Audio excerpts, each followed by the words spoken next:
प्रत्येक महिन्यात सूर्याचे जे राशी परिवर्तन होते त्यास संक्रांत असे म्हणतात। वर्षभरात एकूण 12 संक्रांती येतात। अशा प्रकारे प्रत्येक महिन्यात एक संक्रांत असते। परंतु मकर संक्रांतीला काही खास महत्त्व आहे। या दिवशी सूर्य धनु राशीतून मकर राशीत प्रवेश करतो, यामुळे या सणाला मकर संक्रांती म्हटले जाते। नवीन वर्ष 2024 मध्ये मकर संक्रांती 15 जानेवारी रोजी साजरी केली जाईल। शास्त्रानुसार या दिवशी पवित्र नदीत स्नान करून दान केल्याने माणसाला कधीही न संपणारे पुण्य प्राप्त होते। मकर संक्रांती तिथी आणि शुभ मुहूर्त 2024 या वर्षात मकर संक्रांती 15 जानेवारी रोजी साजरी केली जाईल। गेल्या 2 वर्षापासून मकर संक्रांतीचा सण 15 जानेवारीला साजरा केला जात आहे। मिथिला पंचांगानुसार सकाळी 8:30 तर काशी पंचांगानुसार सकाळी 8:42 सूर्य धनु राशीतून मकर राशीत प्रवेश करेल।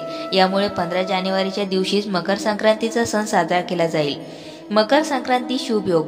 मकर संक्रांतीच्या दिवशी रात्री 11:11 पर्यंत वर्यान योग राहील। याशिवाय या दिवशी रवी योगही तयार होत आहे।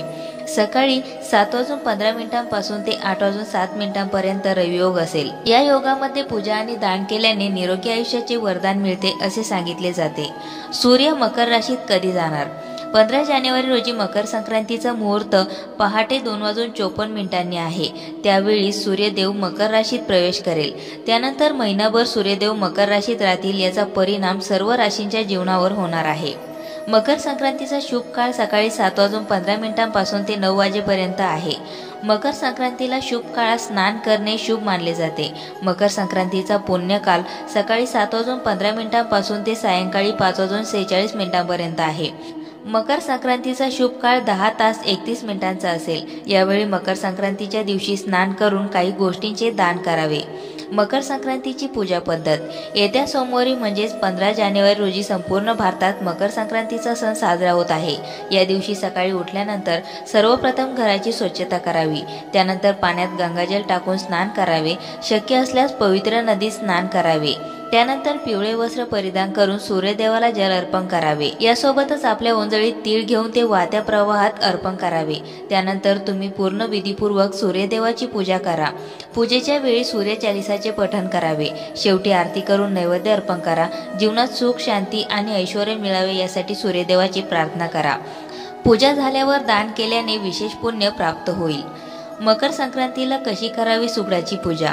संक्रांतीला सुगडाची पूजा केली जाते हे सर्वांना माहीत आहे।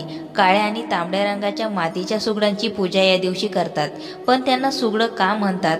सुगड हा शब्द खरे तर अपभ्रंश होऊन आला आहे। सुगट या शब्दाचा हा अपभ्रंश आहे। सुगट म्हणजे सुघटित असा घट। या घड्यात शेतात बहरलेलं नवधान्य ठेवून त्याची पूजा करण्याची प्रथा आहे। लहान सुगड देवघरात मांडून त्याची पूजा केली जाते।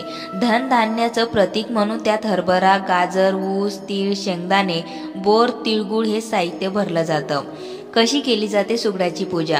सुगडाची पूजा पाटावर किंवा चौरंग मांडून त्यावर केली जाते।